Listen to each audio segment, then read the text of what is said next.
Welcome to the show. Thanks for joining.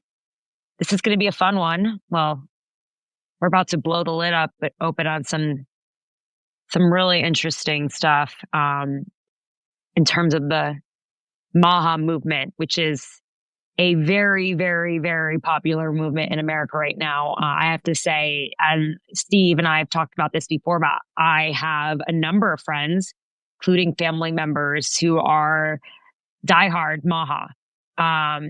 They really believe that a lot of the things that RFK Jr. and Calley Means have been saying about the food industry and vaccines are legitimate. And some of it is, specifically on the food industry. I lived in Europe for a few years, and I definitely noticed that when you live in a place where there are more regulations for your food, you are healthier. It's not a proven thing, but you can it's just a feeling. The fruit isn't as beautiful, but it's not, it not so many pesticides. That the skincare has 200 products that can't go in it. It's regulated. Here in America, we have barely anything compared to that. Even when they tried to do a TTIP deal with Obama, a transatlantic partnership deal back in 2014, the Europeans didn't want to do it because they don't like that we actually chlorinate our chicken. They think that we have too many hormones in our beef. So there's a lot to it that makes the MAHA movement compelling. There are a lot of questions about what causes autism. And so there are a lot of questions about what causes a lot of disease, right? And I think the questions are where people come in and they try to fill in the answers, and some of them do it dishonestly. And that's sort of the direction of this show, because Steve has firsthand knowledge about Calley Means and who he is. And, I first learned about him through friends, through my aunt, who's a nurse practitioner, told me. She was like, no, go read Calley Means' book. And she and a lot of the nurses in her hospital, is top hospital in North Carolina and Charlotte, they're all big believers in him. And she's like, he was a lobbyist. He worked for Coca-Cola.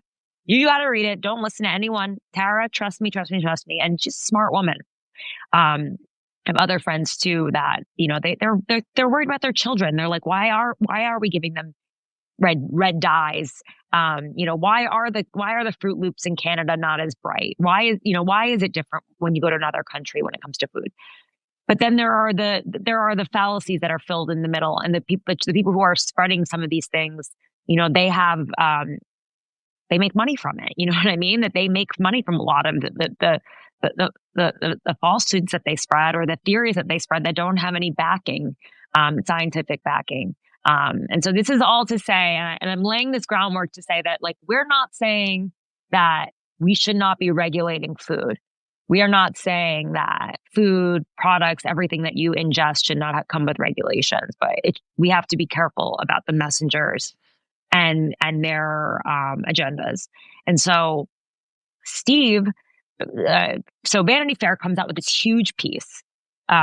It's an expose on Calley Means, Catherine Ibban. I don't know her personally, but I've heard that she's a good reporter. And she's been working on this for a long time. And I'm just going to read you the quote from the top of the piece. The dizzying rise of MAHA warrior Calley Means, RFK Jr.'s right-hand man. And one of the primary architects of the Make America Healthy Again takeover of the federal health apparatus, Means, has risen to power in part on the strength of his personal narrative. He was a big food and big pharma lobbyist who saw the light.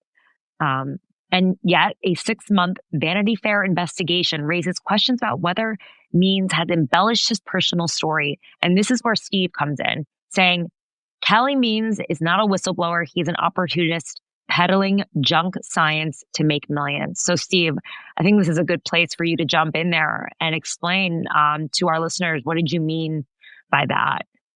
Well, Calley Means was never a lobbyist, ever. And he never worked for Coca-Cola. And the reason I know that is because Calley Means was my assistant. And I first met Calley Means on the McCain campaign. And Calley Means was an ambitious young guy. There's lots of people like that on a political campaign. And over the course of the summer and the fall, Calley would pick me up, drive me around in Crystal City, Virginia. And when the campaign was over, I brought him back. I hired him to be my assistant at Mercury Public Affairs, and I was the founding partner of Mercury California. And at Mercury Public Affairs, he was in charge of my logistics. I was traveling 350,000 miles a year globally, and he did my expenses. He did not lobby. Mercury did not lobby. Mercury never represented Coca-Cola or Pepsi, and in fact represented clients on the opposite sides of where those companies were. I left Mercury and I joined Edelman, the global public relations firm, and I was the vice chairman at Edelman. And I got Calley a job at Edelman, and I curated Calley's acceptance process to Harvard Business School personally. Wow. Made sure he had the right letters of recommendation. One of my clients was Dr. Michael Porter, who's one of the foremost business professors in the United States. And there was a project that we was working on that Harvard Business School is involved in. Richard Edelman, who is the CEO of the company. And I said to Richard, Calley is a smart, capable young guy, wants to go to Harvard Business School. Richard was an alumni of Harvard Business School. And so at any rate, Calley did everything I could to curate Calley's admission into Harvard Business School. Calley goes to Harvard Business School, like not alone in this. He meets the woman he loves there, gets married. She is a plant manager. At the time, if I recall the story correctly, she was running an Apple plant and was the youngest plant manager ever to run one of these factories, an American in Asia. And what they figured out together, and it was kind of genius, is that there's this one town, this is after Harvard Business School in China, that where 98% of all the world's wedding dresses are made. And if, it doesn't matter, right? Your $25,000 wedding dress, your $300,000 wedding dress, your $300 wedding dress, they're all made in the same place.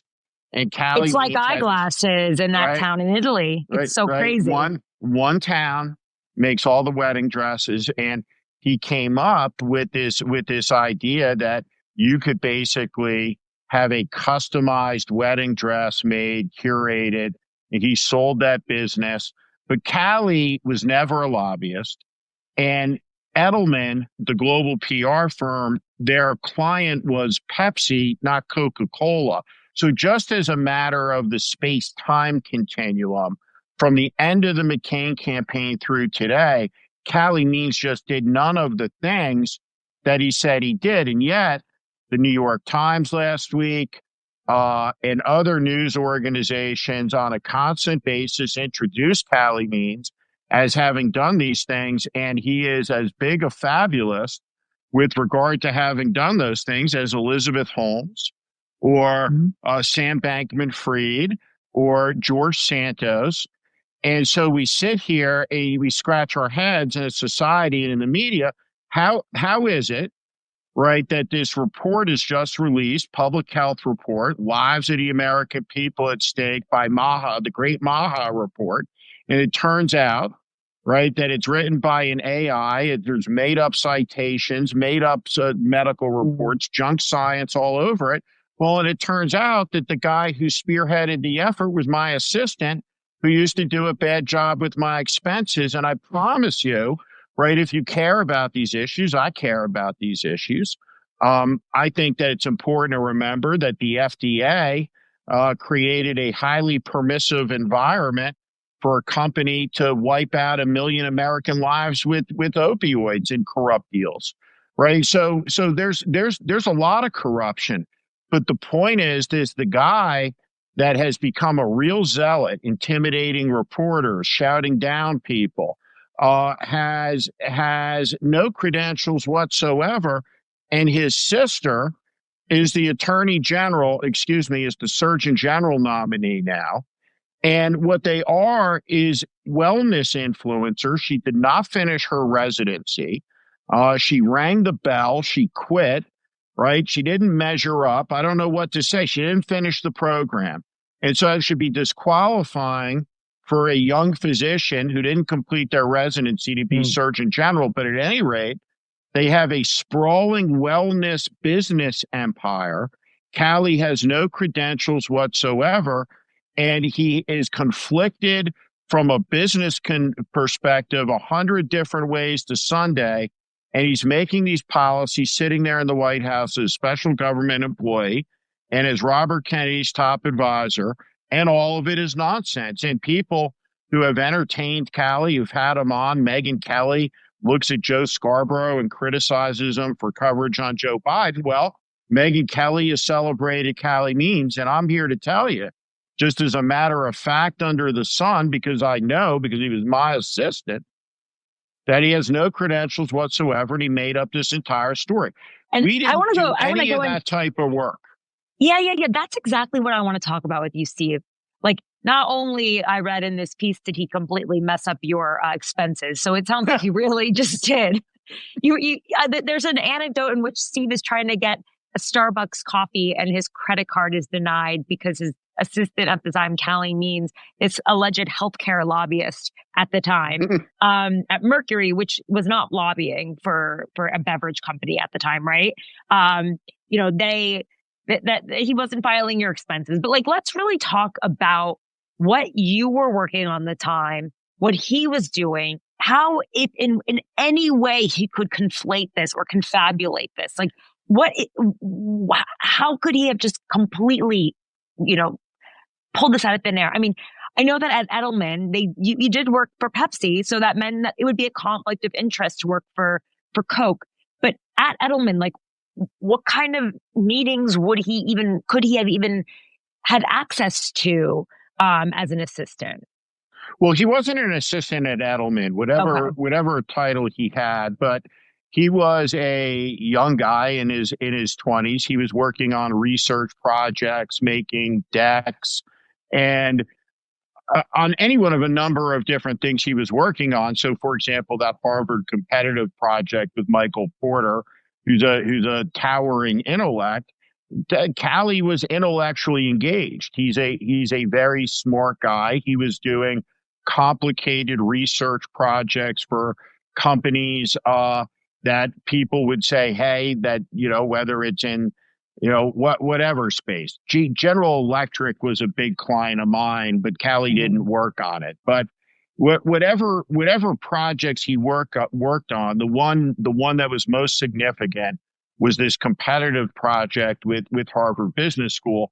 He was absolutely not involved in brokering financial transactions that were corrupt acts between Coca-Cola or Pepsi or any company and the NAACP. Calley Means has invented this story like he's Jeffrey Wigan, the tobacco whistleblower of 60 Minutes fame.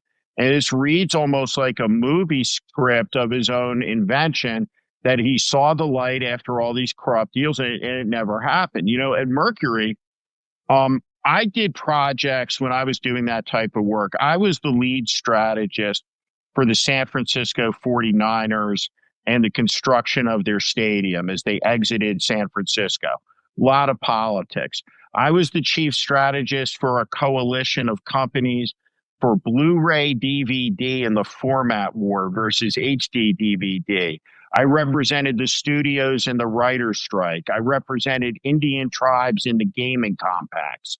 I did not represent any of the interests that he is talking about. And specifically, Edelman has a no lobbying policy. Edelman is an independent family business. Richard Edelman is the CEO and chairman. Dan Edelman was the founder of the company.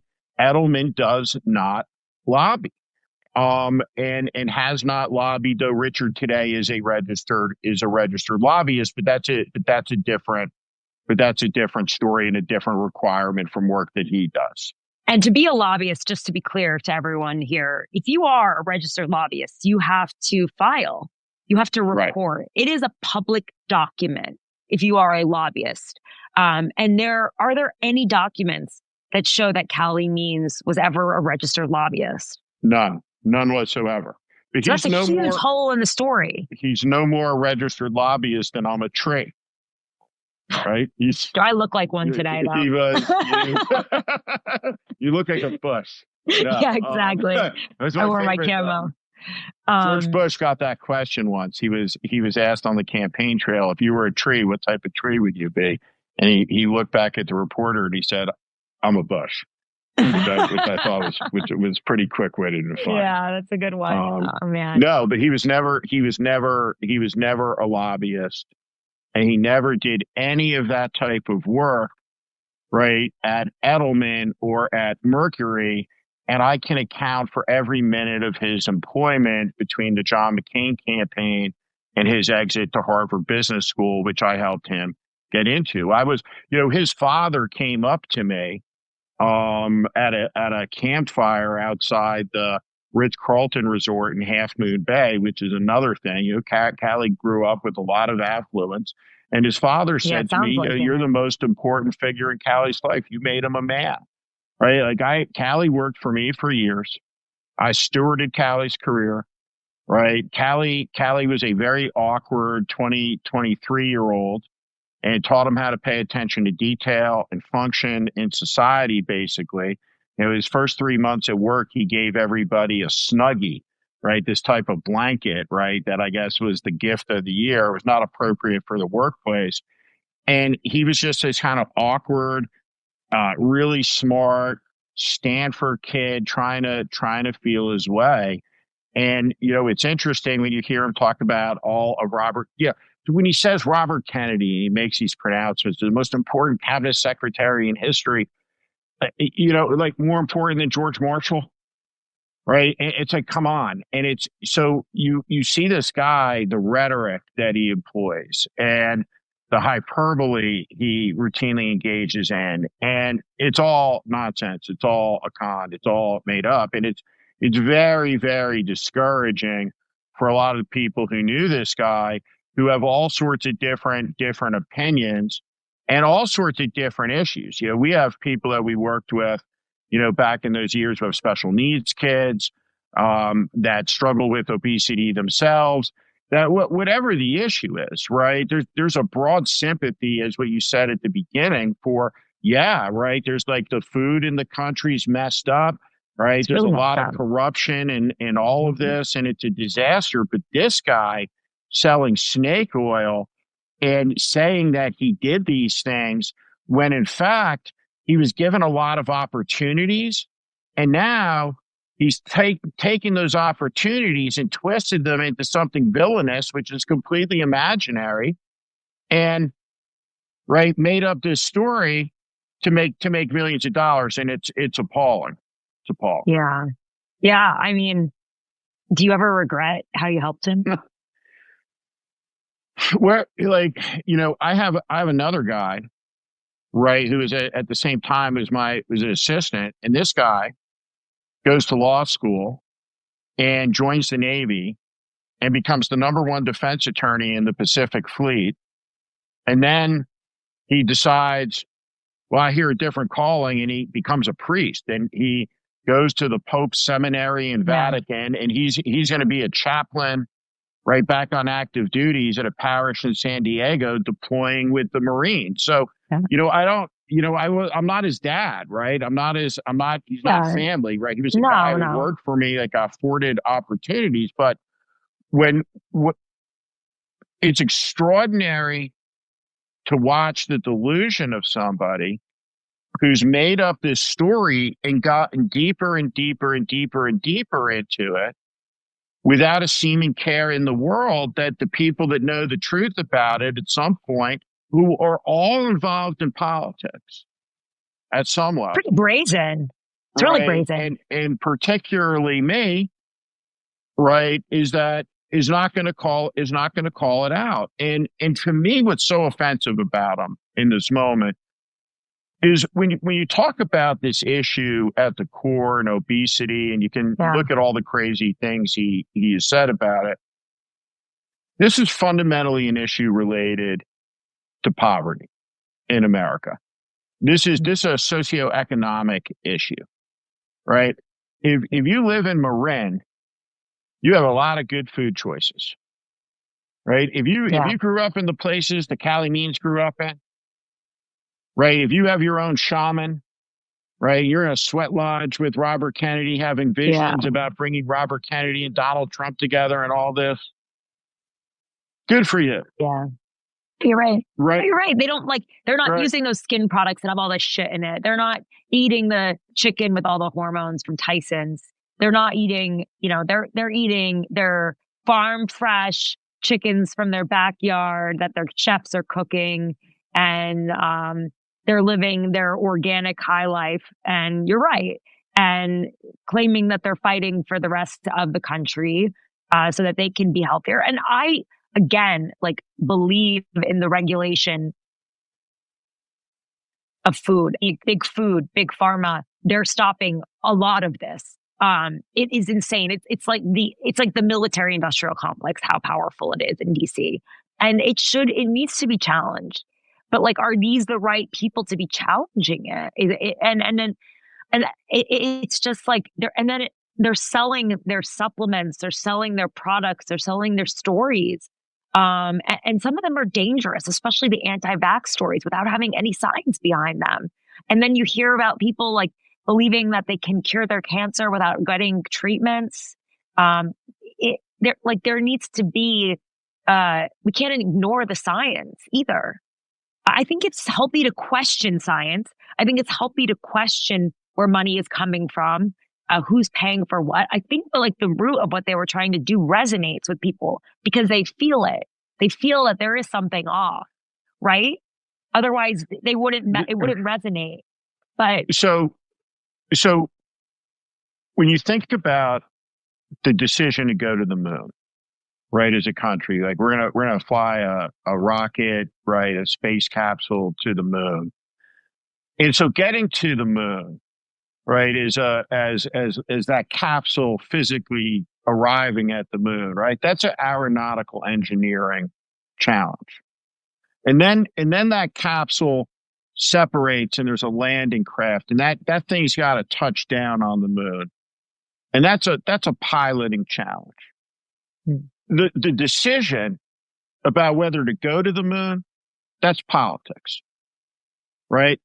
And so when we think about science and we think about the pandemic, there was assertions of science as fact that may have been correct, may not have been correct, but at the end of the day, a scientist saying, well, this is what the science says, is not the same thing as what the politics says.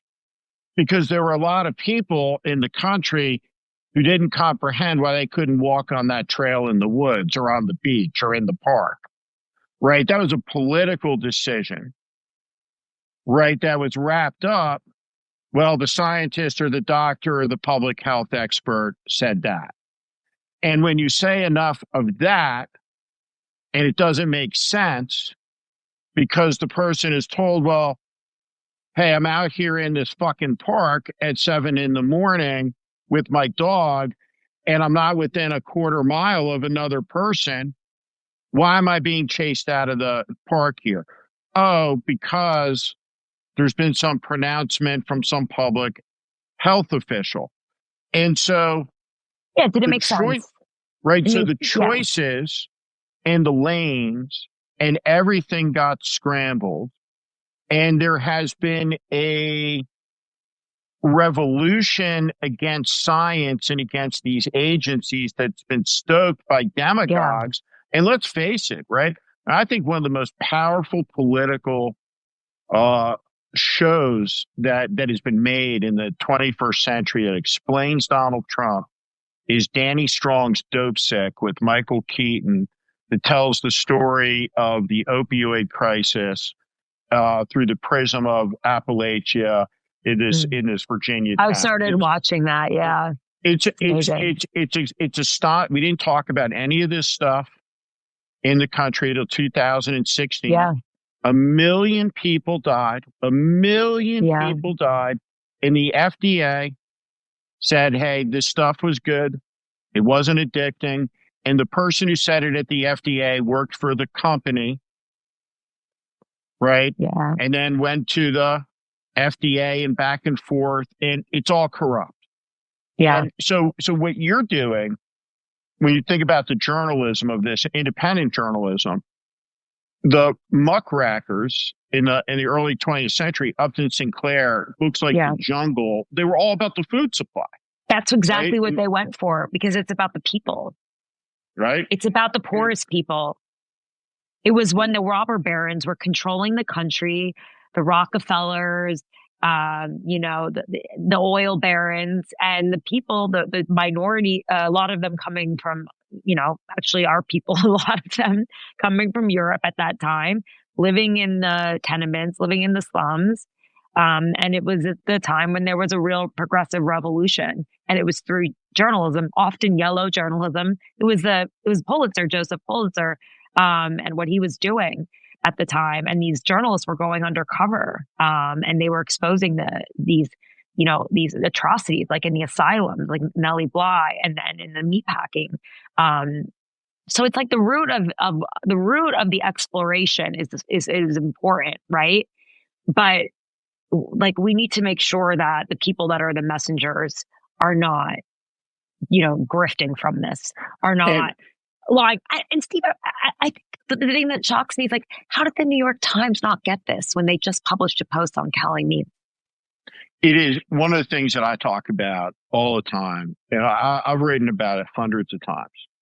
Yeah. We don't have Donald Trump without a lot of corruption in our political system. And one of the foremost areas of corruption is access media, right? And what access media is the transaction, right, that occurs when that reporter does a profile on Calley Means for the purposes of achieving access to the things that Calley Means can help that person easily access in their reporting.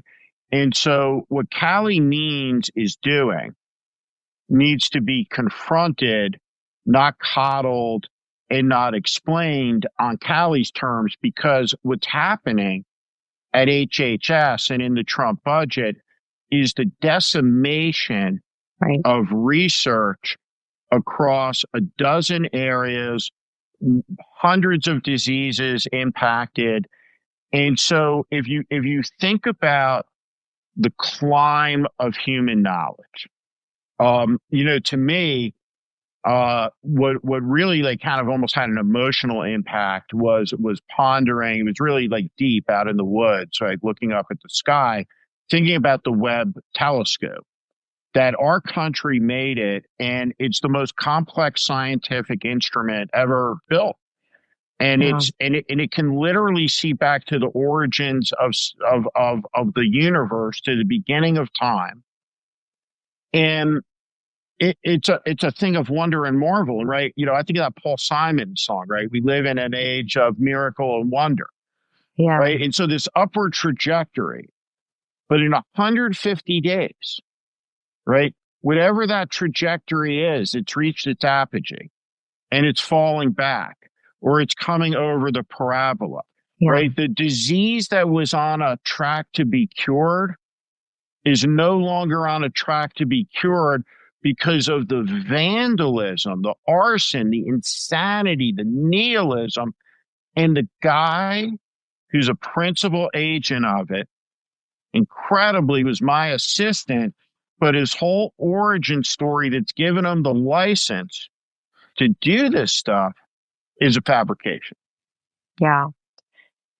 Steve, that is like a lot to swallow. Also, as I've been sick for a week, wondering if I have the second strain of COVID and I'm about to go out. No, seriously, because it's back, and I'm about to go out today and get a test. But this is It's frightening. You don't mess with health. I mean, it impacts everybody. And you know what? It impacts the rich people too eventually.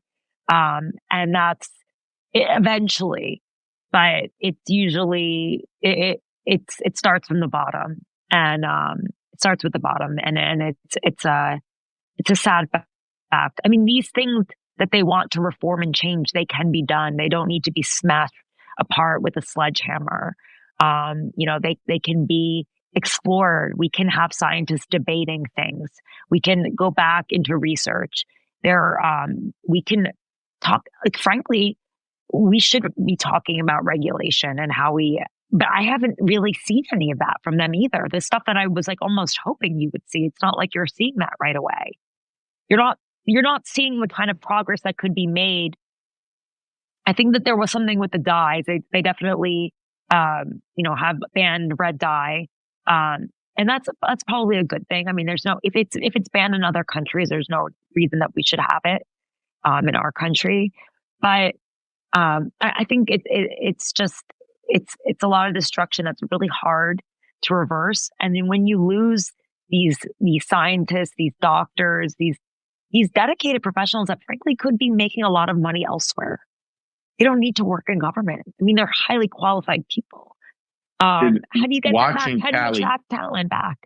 Watching Calley Means become a world-class Twitter bully, tormenting some of the world's leading research scientists, right? And alleging conspiracies. And, the common theme is to accuse everybody of being on the take of this insidious industry. And the reality is Robert Kennedy is ethically compromised, and he serves, the most ethically compromised administration, right? That there's ever been, right? It's astonishing. And so at any rate,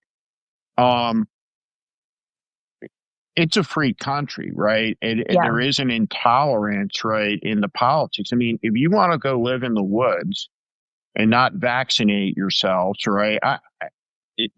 Good for you. And I mean it, right? With no condescension, right? But if you want to access the public school, right, you can't have epidemics breaking out on cured diseases that were thought extinct, right? Because of insanity of a mob that's trying to impose their nihilism as public health policy on the sane population. And so the people that are doing this, and are doing it for profit. And Robert Kennedy has a lot of ethical issues with regard to all of this. And the reality is that you're going to have, as a political issue, how do we fix and how do we restore America as a foremost leading nation scientifically? I mean, the European Union, as you know, is giving away enormous incentives now at cash to lure American scientists. There's going to be an enormous immigration incentive structure, to get the American entrepreneur, to get the American scientist, to get the American researcher into European labs, into Canadian labs, into labs where none of this insanity exists right now. Yeah.